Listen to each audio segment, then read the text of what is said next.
انشاءاللہ تعالی آج ہم شروع کرتے ہیں احسان کا بیان۔ فصل فی الاحسان۔ احسان لفظ کیا ہے؟ احسان لفظ اچھائی، حسن کا مطلب ہوتا ہے اچھا، خوبصورت، بہتر۔ تو احسان کسی کے ساتھ اور اچھائی کرنا، اس کو اور اچھا کر دینا، احسان کہتے ہیں۔ کسی چیز کو اور اچھا کر دینا، کسی کے ساتھ اچھائی کرنا، یہ احسان ہوتا ہے۔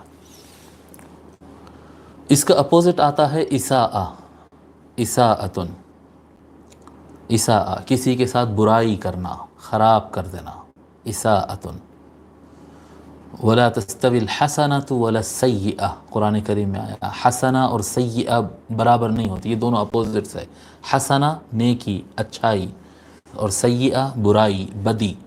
تو احسان، اساءہ، ٹھیک ہے۔ تو ہم حدیث شریف شروع کرتے ہیں۔ اس ضمن میں انشاءاللہ تعالی مزید تفہیمات احسان سے متعلق بیان کے درمیان ہوتے رہیں گے۔ حدیث نمبر 44 ہے، عن عمر بن الخطاب رضی اللہ عنہ قال بينما نحن عند رسول الله صلى الله عليه وآله وسلم ذات يوم إذ طلع علينا رجل شديد بياض الثياب شديد سواد الشعر لا يرى عليه أثر السفر ولا يعرفه منا أحد حتى جلس إلى النبي صلى الله عليه وآله وسلم فأسند ركبتيه إلى ركبتيه ووضع كفيه على فخذيه وقال يا محمد أخبرني عن الإسلام. فقال رسول الله صلى الله عليه وآله وسلم الإسلام أن تشهد أن لا إله إلا الله وأن محمد رسول الله وتقيم الصلاة وتؤتي الزكاة وتصوم رمضان وتحج البيت إن استطعت إليه سبيلا. قال صدقت. قال فعجبنا له يسأله ويصدقه. قال فأخبرني عن الإيمان. قال أن تؤمن بالله وملائكته وكتبه ورسله واليوم الآخر وتؤمن بالقدر خيره وشره. قال صدقت. قال فأخبرني عن الإحسان. قال أن تعبد الله كأنك تراه فإن لم تكن تراه فإنه يراك. قال فأخبرني عن الساعة. قال ما المسؤول عنها بأعلم من السائل. قال فأخبرني عن أمارتها. قال أن تلد الأمة ربتها وأن ترى الحفاة العراة العالة رعاء الشاء يتطاولون في البنيان. ثم انطلق فلبثت مليا ثم قال يا عمر أتدري من السائل؟ قلت الله ورسوله أعلم. قال فإنه جبريل أتاكم يعلمكم دينكم. متفق عليه وهذا لفظ مسلم۔ حضرت عمر بن الخطاب رضی اللہ عنہ، حضرت عمر بن الخطاب رضی اللہ عنہ کا مختصر تعارف ہے۔ سبھی حضرات حضرت عمر رضی اللہ تعالیٰ عنہ کو جانتے ہیں، پھر بھی آپ ان کا نام لکھ لیجئے۔ عمر بن الخطاب اصل نام تو یہی ہے کنیت کے ساتھ، ابو حفص، ابو حفص ح ف صاد، ابو حفص عمر بن الخطاب العدوی القرشی، ابو حفص عمر بن الخطاب العدوی القرشی۔ حضور اکرم صلی اللہ علیہ وآلہ وسلم کے بڑے اکابر صحابہ میں سے آپ مانے جاتے ہیں، اور خلفائے راشدین میں آپ دوسرے خلیفہ ہیں، اور سب سے زیادہ عالم اسلام پر اور دنیا پر سب سے زیادہ اثر انداز ہونے والے خلیفہ ہیں۔ یعنی چاروں خلفائے راشدین میں سے آپ سب سے زیادہ اثر انداز ہونے والے خلیفہ، چاروں خلفاء کہیں یا پانچوں خلفائے راشدین کہیں، ان میں سب سے زیادہ اثر انداز ہونے والے ہیں۔ سب سے زیادہ اسلامی سلطنت کی توسیع، اسلامی مملکت کی، اسلامی خلافت کی سب سے زیادہ توسیع حضرت عمر رضی اللہ تعالیٰ عنہ کے زمانے میں ہوئی۔ آپ کے زمانے میں تقریباً 55 بڑے شہر فتح ہوئے ہیں، 55 سٹیز فتح ہوئے ہیں بڑے بڑے۔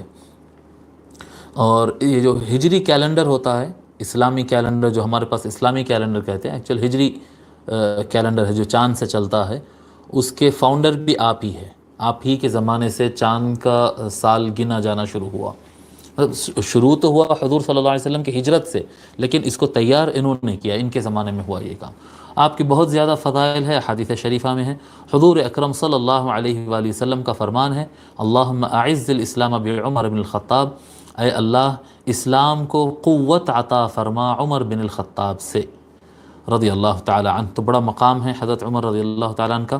آپ کی شہادت، آپ شہید ہوئے ہیں، آپ کی شہادت 23 ہجری کو ہوئی، 23 ہجری کو حضرت ابو بکر رضی اللہ عنہ کے بعد آپ خلیفہ ہوئے، اور آپ کی شہادت کے بعد پھر تیسرے خلیفہ حضرت عثمان رضی اللہ تعالیٰ عنہ ہوئے۔ تو 23 میں حضرت عمر رضی اللہ تعالیٰ عنہ کی شہادت ہے۔ حدیث نمبر 44 ہم پڑھ رہے تھے۔ حضرت عمر بن خطاب رضی اللہ تعالیٰ عنہ فرما رہے ہیں کہ ایک مرتبہ ہم سب حضور صلی اللہ علیہ وآلہ وسلم کے پاس حاضر تھے کہ ایک شخص ہمارے پاس آیا جو انتہائی سفید کپڑے والا تھا، انتہائی کالے بال تھے اس کے، لیکن اس پر سفر کے اثرات نظر نہیں آ رہے تھے، اور ہم میں سے کوئی اس کو جانتا بھی نہیں تھا۔ وہ آیا اور حضور صلی اللہ علیہ وآلہ وسلم کے پاس بیٹھ گیا، پر بس وہ اپنے گھٹنوں کو حضور صلی اللہ علیہ وسلم کے گھٹنوں کی طرف کر دیا، فَأَسْنَدَ رُكْبَتَيْهِ إِلَىٰ رُكْبَتَيْهِ، تو دو زانوں جیسے کہ ہم بتائے تھے۔ وَوَضَعَ كَفَّيْهِ عَلَىٰ فَخِذَيْهِ، اور اپنے دونوں ہاتھوں کو اپنے زانوں پر رکھ لیا تھا، جس طرح سے تشہد میں بیٹھتے ہیں بالکل اسی طرح سے۔ اب یہاں پر جو ہے یہ ادب سکھلایا گیا کہ ایک استاد کے پاس جب جا کر بیٹھتے ہیں تو کس طرح سے بیٹھنا، استاد کے سامنے بیٹھنے کا ادب کا طریقہ بتایا گیا، اور بیٹھنے کے طریقوں میں سب سے زیادہ ادب والا طریقہ وہی طریقہ ہے جو نماز میں ہم تشہد کے لیے بیٹھتے، سب سے زیادہ ادب کا یہ طریقہ ہے۔ اب اگر کوئی ایسا زیادہ دیر نہیں بیٹھ سکتا ہے تو پھر وہ 4 زانوں بیٹھے، یا پھر ضرورتاً وہ کرسی پر بیٹھتا ہے، یا جیسا بھی بیٹھتا ہے، وہ ساری صورتیں ہیں، لیکن انتہائی ادب، سب سے زیادہ ادب کا جو طریقہ ہے وہ یہ طریقہ ہے جس طرح سے وہ شخص حضور اکرم صلی اللہ علیہ وآلہ وسلم کے پاس بیٹھا۔ وقال، اس طرح سے بیٹھ کر وہ شخص کہنے لگا، یا محمد، اے محمد صلی اللہ علیہ وآلہ وسلم، اخبرنی عن الاسلام، مجھے اسلام کے بارے میں بتائیے۔ فقال رسول اللہ صلی اللہ علیہ وآلہ وسلم، حضور صلی اللہ علیہ وسلم فرمائے، اسلام یہ ہے، الاسلام ان تشہد ان لا الہ الا اللہ وان محمد رسول اللہ، اسلام یہ ہے کہ تو گواہی دے نہیں ہے کوئی معبود سوائے اللہ کے، اور محمد صلی اللہ علیہ وآلہ وسلم اللہ کے رسول ہے، وتقیم الصلاۃ، اور یہ کہ تو نماز قائم کر، وتؤتی الزکاۃ، اور تو زکوٰۃ ادا کر، وتصوم رمضان، اور تو رمضان کے روزے رکھا کر، وتحج البیت ان استطعت الیہ سبیلا، اور اگر تجھے راستہ اور قدرت حاصل ہو جائے تو تو حج کر لے۔ یہ اسلام ہے، یہ اسلام کے 5 ارکان آپ بیان فرمائیں۔ جب حضور صلی اللہ علیہ وسلم یہ بیان کیے تو وہ شخص کہا، قال صدقت، آپ نے صحیح کہا، وہ شخص نے کہا آپ نے صحیح کہا۔ قال فعجبنا له يسأله ويصدقه، حضرت عمر رضی اللہ تعالیٰ عنہ کہتے ہیں ہم کو تعجب ہوا کہ یہ شخص تو ابھی سوال کر رہا تھا، ایسے سوال کر رہا تھا جیسے اس کو نہیں معلوم ہے، اب جب جواب آ گیا تو آنسر پہ ایسے کہہ رہا ہے جیسا کہ اس کو پتا ہے، کہہ رہا ہے ہاں آپ صحیح بولے، یعنی اس کا مطلب یہ ہے کہ اس کو پہلے سے پتا ہے۔ یسألہ ویصدقہ۔ قال فاخبرنی عن الایمان، اس کے بعد اس شخص نے کہا مجھے ایمان کے بارے میں بتلاؤ، مجھے ایمان کے بارے میں بتاؤ۔ قال ان تؤمن باللہ وملائکتہ وکتبہ ورسلہ والیوم الآخر، حضور صلی اللہ علیہ وآلہ وسلم ارشاد فرمایا ایمان یہ ہے کہ تو اللہ کو مانے، اللہ پر ایمان لائے، دیکھیے وملائکتہ، اور اس کے فرشتوں کو مانے، وکتبہ، اس کی ساری کتابوں کو مانے، ورسلہ، اور اللہ تعالیٰ کے سارے رسولوں کو مانے، والیوم الآخر، اور آخرت کے دن یعنی قیامت کے دن کو مانے، وتؤمن بالقدر خیرہ وشرہ، اور تقدیر کو تو مانے، خیر ہو یا شر ہو، جو تقدیر ہے بس تقدیر پر تو ایمان لائے۔ یہ 6 چیزیں حضور صلی اللہ علیہ وسلم فرمائے، ارکان ایمان 6 گناتے ہیں، بعض حضرات والبعث بعد الموت کو الگ سے رکن کاؤنٹ کرتے ہیں تو 7 ہو جاتے ہیں، یعنی مرنے کے بعد اٹھنا ہے۔ بعض لوگ بتاتے ہیں کہ یوم الآخر جو کہہ رہے ہیں قیامت کے دن، اس کا مطلب ہی یہ ہوتا ہے کہ مرنے کے بعد اٹھنا ہے۔ تو اس ایمان کے 6 رکن، پہلے اسلام کے 5 رکن بتائے گئے ہیں، اس کے بعد حضور صلی اللہ علیہ وسلم صلی اللہ علیہ وآلہ وسلم جو ہے ایمان کے 6 رکن بتائے ہیں۔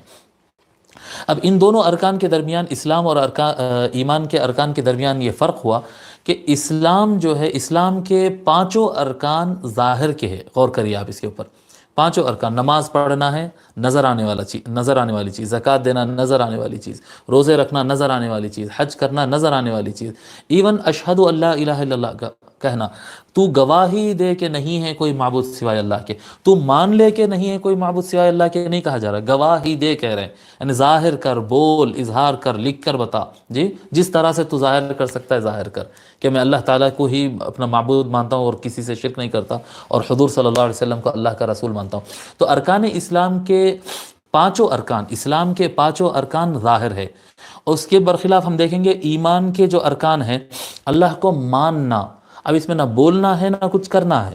یہ الگ بات ہے کہ جب ایمان قوی ہوتا ہے تو عمل میں ظاہر ہوتا ہے، وہ الگ مضمون ہے. لیکن ابتدائی جو اصل ایمان ہے جو قلب میں ہوتا ہے، وہ فرما رہے ہیں اللہ کو تو ماننا، فرشتوں کو ماننا، کتابوں کو ماننا، رسولوں کو ماننا، قیامت کے دن کو ماننا اور تقدیر کو ماننا. یہ 6 کے 6 چیزوں میں سے کوئی ایک چیز بھی نظر آنے والی نہیں ہے. سارے کے سارا کا سارا ایمان غیب پر منحصر ہے.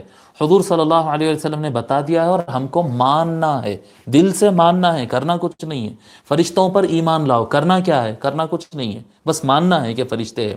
تو ایمان مکمل قلب کا عمل ہے، قلب کا کام ہے، اور اسلام مکمل ظاہر میں ہے. یہ کام ظاہر میں کام ہے. ٹھیک ہے، یہ ایک اسلام ہو گیا اور یہ ایک ایمان ہو گیا. ایک اسلام ہو گیا، ایک ایمان ہو گیا. اس کے بعد قال صدقت، وہ شخص کہنے لگا آپ نے درست کہا. پھر اس نے کہا قال فاخبرنی عن الاحسان، بس آپ مجھے احسان کے بارے میں بتائیے. اب تیسرا سوال ہو رہا، پہلے اسلام پوچھے، پھر ایمان پوچھے، اب پوچھ رہے ہیں فاخبرنی عن الاحسان، مجھے احسان کے بارے میں بتائیے. حضور اکرم صلی اللہ علیہ وآلہ وسلم ارشاد فرمائے ان تعبد اللہ کأنک تراہ، احسان یہ ہے کہ جب تو اللہ کی عبادت کرے تو اس طرح سے عبادت کرے گویا کہ تو اسے دیکھ رہا ہے. ان تعبد اللہ کأنک تراہ، یہ کہ تو اللہ کی عبادت ایسے کرے گویا کہ تو اسے دیکھ رہا ہے. پھر آگے فرماتے ہیں فَإِن لَمْ تَكُنْ تَرَاهُ فَإِنَّهُ يَرَاكَ، بس اگر تو اسے نہیں دیکھ رہا ہے تو وہ تو تجھے دیکھ رہا ہے. یعنی تو اللہ کو اگر نہیں دیکھ سکتا ہے، نہیں دیکھ رہا ہے، تو اللہ تو تجھے دیکھ رہا ہے. تو یہ ایک کیفیت کا نام ہے. احسان ایک کیفیت کا نام ہے جو انسان کے ظاہر اور باطن دونوں کو جوڑ رہا ہے. دیکھیے آپ، ان تعبد اللہ، یہ کہ احسان کیا ہے کہ تو اللہ کی عبادت کرے، عبادت اللہ کی کرے. تو عبادت کرنا اس میں عمل ہے، عبادت کے اندر عمل ہے. کأنک تراہ، یہ کیفیت ہے. اللہ کی عبادت ایسے کر جیسے کہ اللہ تجھے دیکھ رہا ہے. یہ ایک کیفیت ہے جو انسان کے قلب کو اور اس کے ظاہر کو دونوں کو کنیکٹ کر دیتا ہے، دونوں کو جوڑ دیتا ہے. اور پھر اس کے بعد انسان کے عمل میں، کردار میں، سوچ میں، سب میں نکھار اور اچھائی آ جاتی ہے. اس میں احسان آ جاتا ہے. ہم بتائیں احسان کسی چیز کو اور اچھا کر دینا، خوبصورت کر دینا، نکھار دینا، اس کو اور بہتر بنانا، اس کو، اسے کہتے ہیں احسان. تو عبادت میں احسان کیسا آتا ہے؟ عبادت کا احسان کیسا ہو سکتا ہے؟ عبادت اچھی کیسا ہو سکتی ہے؟ اگر میں نماز پڑھ رہا ہوں اور نماز میں قرآن پڑھ رہا ہوں تو اچھی طریقے سے پڑھنا چاہیے، قرآن اچھی آواز میں تلاوت کرنا چاہیے. لیکن اگر یہی تلاوت کرتے وقت میرے ذہن میں یہ آ جائے کہ لوگ مجھے سن رہے ہیں لہذا میں اور اچھا پڑھوں گا، تو یہ عبادت میں احسان نہیں ہوا. آواز میں تو احسان ہو گیا یہ، لیکن عبادت میں احسان نہیں ہوا، کیونکہ عبادت میں پھر دوسرے نہیں شریک ہو سکتے کہ لوگ سن رہے ہیں اس لیے اچھا پڑھ رہا ہوں، لوگ دیکھ رہے ہیں اس لیے نماز کو لمبی کر رہا ہوں، جی پبلک زیادہ ہے اس لیے میں چندہ زیادہ دے رہا ہوں، سب کے سامنے زیادہ فنڈ دے رہا ہوں مسجد کے، دیکھو بھائی میری طرف سے 1,00,000 روپے مسجد کو میں دے رہا ہوں.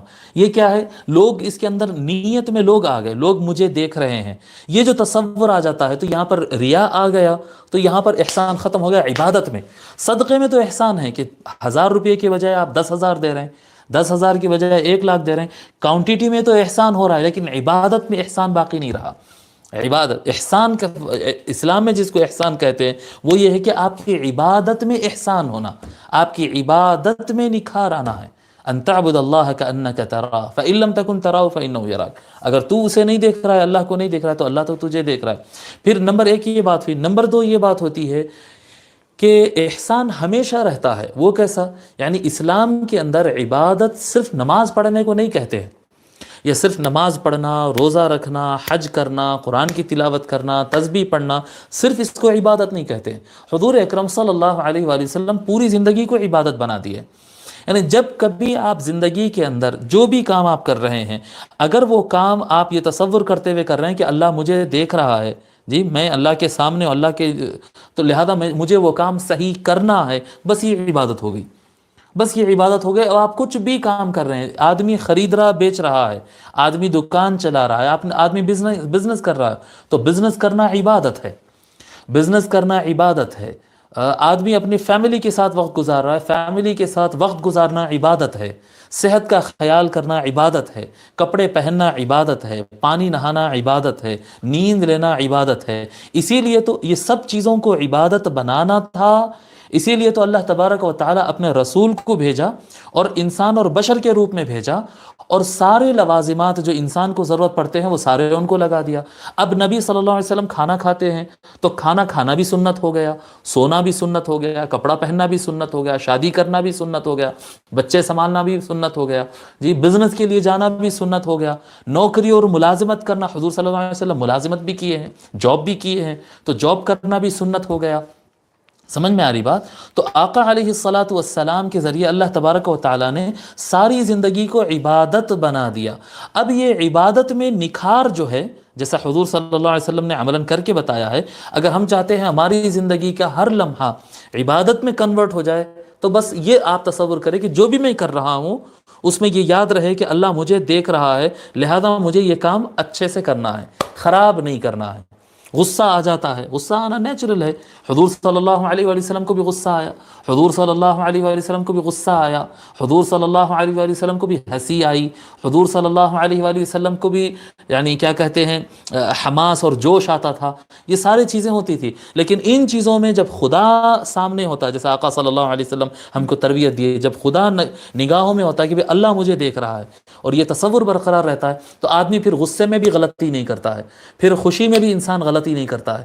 یہ رہنمائی حضور صلی اللہ علیہ وآلہ وسلم فرما دیے ہیں، اور ساری زندگی کو عبادت بنا دیے، ساری زندگی کو عبادت بنا دیے۔ اور جب تصور یہ ہوگا کہ اللہ دیکھ رہا ہے، تو ہم دیکھیں گے کہ ہر آئے دن ہمارے عمل میں اور نکھار اور اچھا ہوتا جائے گا، پہلے سے بہتر ہی ہوتا چلا جائے گا۔ یہ تصور، اور یہ اس کو صوفیہ اور اہل اللہ کی زبان میں اس کو مراقبہ کہتے ہیں۔ یہ لفظ لکھ لیجئے آپ، ایک مراقبہ ہوتا ہے، مراقبہ، اور ایک ہوتا ہے کشف۔ دو لکھ لیجئے آپ، میں دونوں بتا دیتا ہوں، ابھی بات میں بات آ گئی تو بتا ہی دیتے ہیں۔ ایک ہوتا ہے مراقبہ اور ایک ہوتا ہے کشف۔ کشف کا لفظ میں سمجھتا ہوں ہم میں سے زیادہ لوگ کشف کا لفظ سنتے ہیں کہ بزرگان دین کو کشف ہوتا ہے، ان کے دل کی حالت معلوم ہو جاتی ہے، انہوں کیا کر کے آئے تھے، ان کا پاسٹ معلوم ہو جاتا، ان کا فیوچر معلوم ہوتا۔ بالکل یہ ہوتا ہے، یہ اشیاء ہے۔ اگر اللہ تعالیٰ کسی کی آنکھوں پہ سے پردہ ہٹا دے، اس کی نالج پہ سے اگر پردہ ہٹا دے اللہ تبارک و تعالیٰ، تو ایسا ہو جاتا ہے، لیکن یہ چھوٹی چیز ہے۔ اور بزرگان دین نے کبھی کشف کو اہمیت نہیں دیا ہے، کیونکہ کشف میں ایک بندے کو دوسرے بندے کی حالت معلوم ہوتی ہے، یعنی اس کا کنسنٹریشن، اس کی توجہ دوسرے بندے کی طرف رہتی ہے۔ اس لیے بزرگان دین نے اس کو ہمیشہ پیچھے رکھا ہے اور اس کو اہمیت نہیں دیا ہے کہ کسی کے دل میں کیا چل رہا ہے، جی کون کیا کر کے آیا، نہیں، اس کی طرف اہمیت نہیں دینا، اس کو ہمیشہ اوائڈ کرنا جہاں تک پاسبل ہے۔ الا یہ کہ اللہ تعالیٰ کی طرف سے ڈیوٹی مل جائے تو ایک الگ بات ہے، ورنہ جہاں تک ممکن ہے اس کو اوائڈ کرنے کی ضرورت ہے، اوائڈ کرنے کی ضرورت ہے۔ یہ کشف ہو گیا۔ دوسری چیز ہے مراقبہ۔ یہ مراقبہ کو سب سے زیادہ اللہ والوں نے اہمیت دیا ہے، اور یہ حدیث شریف میں اسی کو اہمیت دی جا رہی، احسان میں اسی کو اہمیت دی جا رہی ہے، مراقبہ کو۔ مراقبہ کیا ہے؟ ہمیشہ یہ خیال من میں اور دماغ میں قائم رہنا کہ اللہ مجھے دیکھ رہا ہے، اس کو کہتے ہیں مراقبہ۔ مراقبہ۔ کچھ لوگ جو ہیں اس کو کیا کہتے ہیں، اس میں مضبوطی آنے کے لیے سب چھوڑ چھاڑ کے بھی خاموش بیٹھتے ہیں، آنکھ بند کر کے، اس طرح سے بالکل بغیر کوئی آواز نہیں، کوئی کام نہیں، بچے وغیرہ نہیں، کوئی شور نہیں، بس خاموش بیٹھ کے تصور کرتے اللہ مجھے دیکھ رہا، جی اس طرح سے بھی کرتے ہیں۔ اور یہ عمل نماز کے اندر بھی ہوتا ہے۔ نماز کے اندر جب آپ نماز کے لیے کھڑے ہوتے اللہ اکبر، تو اب دیکھیے جو کھانا حلال تھا وہ بھی حرام ہو گیا، جن سے بات کرنا جائز تھا ان سے بھی بات کرنا جائز نہیں، پلٹ کے دیکھنا جائز نہیں، کچھ نہیں کر سکتے آپ۔ کیوں نماز کیوں قائم کیے صاحب؟ لذکری، اللہ کے ذکر کے لیے قائم کیے۔ اب بس آپ کا یہ تصور ہو کہ اللہ مجھے دیکھ رہا ہے، مجھے دیکھ رہا ہے، یعنی آنکھوں میں تصور کے تو ہم ہی ہیں، جی میرے کپڑے صحیح ہے، میں سیدھا کھڑا ہوں، میں سیدھا سوچ رہا ہوں۔ جی نماز کے اندر آپ کچھ اور نہیں کر سکتے، کچھ اور بالارادہ سوچنے کی بھی پرمیشن نہیں ہے، بالارادہ آپ دوسروں کو دوسری چیز سوچ بھی نہیں سکتے. ہاں خیالات آئیں گے، ان کو رفع دفع کرنا اور تصور قائم کرنا کہ اللہ مجھے دیکھ رہا ہے، اللہ میرے رکوع کو دیکھ رہا ہے، میرے سجدے کو دیکھ رہا ہے، میرے ہاتھ کے رکھنے کو دیکھ رہا ہے، اللہ تعالیٰ میری تسبیح کو سن رہا ہے، اللہ تعالیٰ میری تلاوت کو سن رہا ہے. جی اللہ تبارک و تعالیٰ دیکھ رہا ہے کہ میری آنکھیں کہاں پر ہے، اللہ تعالیٰ دیکھ رہا ہے کہ میں کس طرح سے بیٹھا ہوں، اللہ مجھے دیکھ رہا ہے. یہ تصور قائم کرنا، اس کو مراقبہ کہتے ہیں. یہ نماز سب سے بہترین اس کی ایکسرسائز نماز کے اندر ہوتی ہے. پھر نماز کے باہر بھی جب نماز آدمی صحیح ڈھنگ سے پڑھنا شروع کر دیتا ہے تو پھر یہ فیلنگ اور یہ احساس اس کو ہول لائف میں ہونا شروع ہو جاتی، ساری زندگی میں. اور زندگی میں کوئی بھی کام کرے تو یہ ذہن میں رکھنا چاہیے، یہ ذہن میں رکھنا چاہیے. اور جب یہ چیز ذہن میں رہے گی اور کام اچھے ڈھنگ سے ادا کریں گے تو پھر آپ اور ہم بچوں کے ساتھ اپنے کھیلتے رہیں گے، وہ کھیلنا بھی عبادت ہو جائے گا. کیونکہ بچوں کے ساتھ کھیلنا بھی حضور صلی اللہ علیہ وسلم کی سنت ہے. حضور صلی اللہ علیہ وسلم امام حسن و حسین علیہ السلام کو اپنے پیٹھ پہ بٹھا کر کھلاتے تھے. حضور صلی اللہ علیہ وسلم اپنے محلے کے جو چھوٹے چھوٹے بچے آتے تھے، انصاری صحابہ کے جو بچے آتے تھے چھوٹے چھوٹے 8 سال 9 سال کے بچے، حضور صلی اللہ علیہ وسلم ان کے ہاتھوں کو پکڑ کر اس طرح سے کبھی کبھی گھماتے تھے ان کو. تو حضور صلی اللہ علیہ وسلم بچوں کے ساتھ کھیلتے، آقا علیہ الصلوۃ والسلام بچوں کے ساتھ کھیلتے اور ان کے ساتھ کیا کہتے ہیں وقت بتاتے. تو بچوں کے ساتھ کھیلنا عبادت ہو جاتا. بیوی کے ساتھ اچھی بات کرنا، ماں باپ کی خدمت کرنا، ان کو خوش کرنا، یہ سارا، یعنی دوستوں کے ساتھ کھانا کھانا، یہ سب عبادت ہو جاتا ہے اگر جائز لیول کے اندر ہو اور اللہ دیکھ رہا ہے، اس کا تصور برقرار رہے. بہرحال تو یہ میں، کیونکہ اصل مضمون ہمارا احسان ہے، یہ لائن آ گئی تو میں سوچا کہ زیادہ اس کو تھوڑا سا سمجھا لوں. پھر اس کے بعد فرماتے ہیں قال فاخبرنی عن الساعہ. پھر وہ شخص کہتا ہے کہ ایک کام کریے اے محمد صلی اللہ علیہ وآلہ وسلم، آپ مجھے قیامت کے دن کے بارے میں بتائیے کہ قیامت کب کھڑی ہوگی، سور کب پھونکا جائے گا، وہ گھڑی کب آئے گی. قال ما المسؤول عنها بأعلم من السائل. حضور صلی اللہ علیہ وسلم فرماتے ہیں کہ جتنا پوچھنے والے کو معلوم ہے، بس جس سے پوچھا گیا اس کو اس سے زیادہ نہیں معلوم. یعنی یہ ہے کہ آپ پوچھ رہے ہیں، آپ کو جتنا معلوم ہے مجھے اتنا ہی معلوم ہے. حضور اکرم صلی اللہ علیہ وآلہ وسلم یہاں پر قیامت کب آئے گی یہ بھی نہیں بتائے اور نہیں معلوم یہ بھی نہیں کہے. یہ آپ بات ذہن میں رکھ لیں کہ حضور صلی اللہ علیہ وآلہ وسلم کبھی بھی لا اعلم نہیں فرمائے. حضور صلی اللہ علیہ وسلم مجھے نہیں معلوم اس طرح سے نہیں فرماتے، بلکہ لا ادری فرماتے. جگہ کئی مقامات پر ولا ادری ما یفعل بی ولا بکم، کئی جگہوں پر احادیث شریفہ میں بھی ہے. ابھی یہ جو میں پڑھا وہ آیت ہے جی، لا ادری کا مطلب بھی نہیں معلوم ہوتا ہے، مگر اس کا مطلب ہوتا ہے میں خود سے نہیں جان سکتا یہ چیز، میں اپنی طاقتوں سے یہ نالج نہیں حاصل کر سکتا. کیونکہ اللہ تبارک و تعالی حضور صلی اللہ علیہ وآلہ وسلم کو جو علم کی ضرورت ہوتی، حضور کے سامنے جو سوال آتا، اللہ تبارک و تعالی اس کا علم ان کو عطا کر دیتا. اتنا عطا کیا کہ کائنات کو جتنا علم عطا کیا، سارا علم کلی اللہ تبارک و تعالی حضور اکرم صلی اللہ علیہ وآلہ وسلم کو عطا فرما دیا ہے. مگر جب نہیں معلوم کہنا ہوتا تو یہ کہتے آقا صلی اللہ علیہ وسلم کہ میں خود سے نہیں جانتا، مگر یہ نہیں کہتے کہ میں نہیں جانتا. لا اعلم کا لفظ استعمال نہیں کیے. اور یہاں پر بھی حضور اکرم صلی اللہ علیہ وسلم نہیں معلوم کا لفظ استعمال نہیں کیے، بلکہ یہ فرمائے کہ جس سے پوچھا گیا وہ جو پوچھنے والا ہے اس سے زیادہ نہیں جانتا. یعنی مجھے جتنا معلوم آپ کو اتنا معلوم، آپ کو جتنا معلوم مجھے اتنا معلوم ہے، بس اس طرح سے کہہ دیا. پھر آگے حضرت جبرائیل علیہ السلام، پھر آگے وہ شخص سوال کرتا ہے قال فاخبرنی عن امارتها. وہ شخص سوال کرتا ہے بس آپ مجھے خبر دیجئے اس کے نشانیوں کے بارے میں. آپ قیامت کب ہے نہیں بتا رہے ہیں، تو قیامت کی نشانیاں آپ مجھے بتائیے. حضور صلی اللہ علیہ وآلہ وسلم فرماتے ہیں ان تلد الامۃ ربتها. پہلی نشانی یہ فرماتے آقا صلی اللہ علیہ وسلم. ویسے نشانیاں بہت ہے اور بھی احادیث میں ہیں، یہاں پر ایک 3-4 نشانیاں ہیں.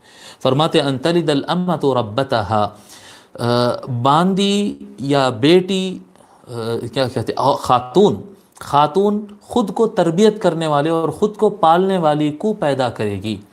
یعنی ماں ایک ایسی بچی کو پیدا کرے گی جو بچی اپنے ماں کی تربیت کرے گی، ماں کو سمجھائے گی. یعنی قیامت کے دن ایسا ہو جائے گا کہ بچے اپنے بڑوں پر چلائیں گے، اور یعنی بیٹیاں پیدا ہوں گی تو بیٹیاں یہ سمجھیں گی کہ ہم کو زیادہ معلوم ہے، اور وہ اماں کو ڈانٹیں گے اور اماں کو بولیں گے کہ تم کو نہیں سمجھ میں آ رہا، تم ایسا کرو، تم اس طرح سے کرو. یعنی بچوں کے اندر بڑا پن آ جائے گا، اور ماؤں کو وہ دبانا شروع کر دیں گے اور ماؤں پہ کنٹرول حاصل کرنا شروع کریں گے، اور ان کو سکھائیں گے اماں تم کو کچھ نہیں آتا، تم سمجھو میری بات، میں سمجھاتی ہوں تم کو. اور اماں ڈریں گے بھی اور ان کے ماتحت ہو جائیں گے. ان تلد الامۃ ربتہا، مائیں خواتین اپنے پالنے والیوں کو پیدا کریں گی. پھر فرماتے ہیں وَأَن تَرَى الْحُفَاةَ الْعُرَاةَ الْعَالَةَ رِعَاءَ الشَّاءِ يَتَطَاوَلُونَ فِي الْبُنْيَانِ.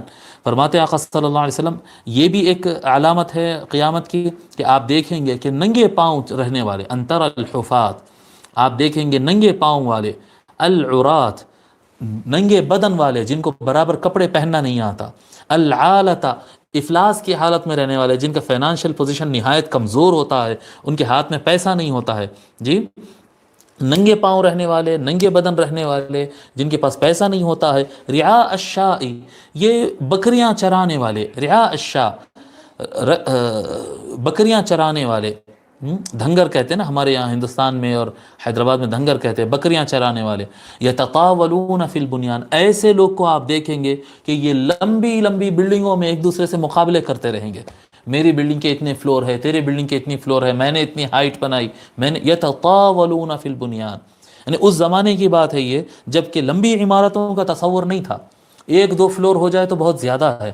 یعنی عالی شان اگر کسی کا مکان ہو تو وہ ایسے بنتا تھا. اس زمانے میں حضور صلی اللہ علیہ وآلہ وسلم یہ بات بتا دی ہے کہ بکریاں چرانے والے ایک زمانہ آئے گا قیامت سے پہلے، اس کی نشانی ہے یہ کہ وہ بکریاں چرانے والے جو قومیں ہوں گی، وہ قومیں بکریاں چرانے کے بجائے وہ بلڈنگوں میں مقابلے کریں گے کہ کس کی بلڈنگ کتنی اونچی ہے. یتطاولون فی البنیان ثم انطلق، فرماتے حضرت عمر رضی اللہ تعالی عنہ پھر وہ شخص اچانک نکل گیا، پھر وہ شخص، یہ سوال جواب ہو گیا، پس وہ شخص اس کے بعد نکل پڑا. فلبثت ملیا، میں کچھ دیر وہیں پر بیٹھا رہا، کچھ وقت بیٹھا رہا. فلبثت ملیا ثم قال، پھر حضور صلی اللہ علیہ وآلہ وسلم ارشاد فرمائے یا عمر اتدری من السائل، اے عمر جانتے ہیں آپ کہ یہ پوچھنے والا کون ہے، یہ جو سوالات کر رہا تھا یہ کون ہے؟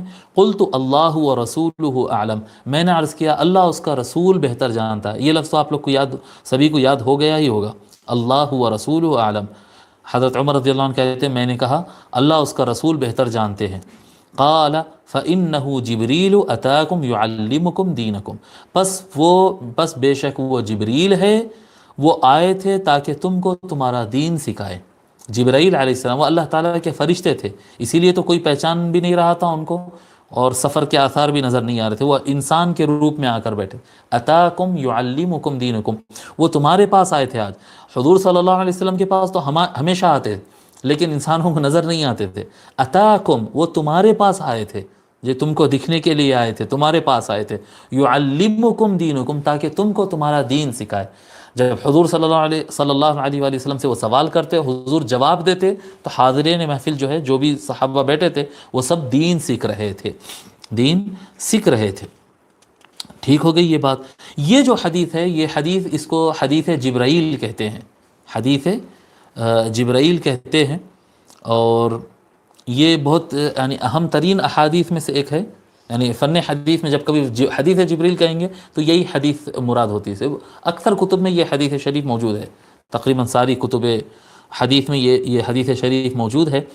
اور اس میں مکمل دین جو لفظ فرمائے نا حضور صلی اللہ علیہ وسلم، وہ تمہارے پاس آئے تھے تاکہ تمہیں تمہارا دین سکھائے.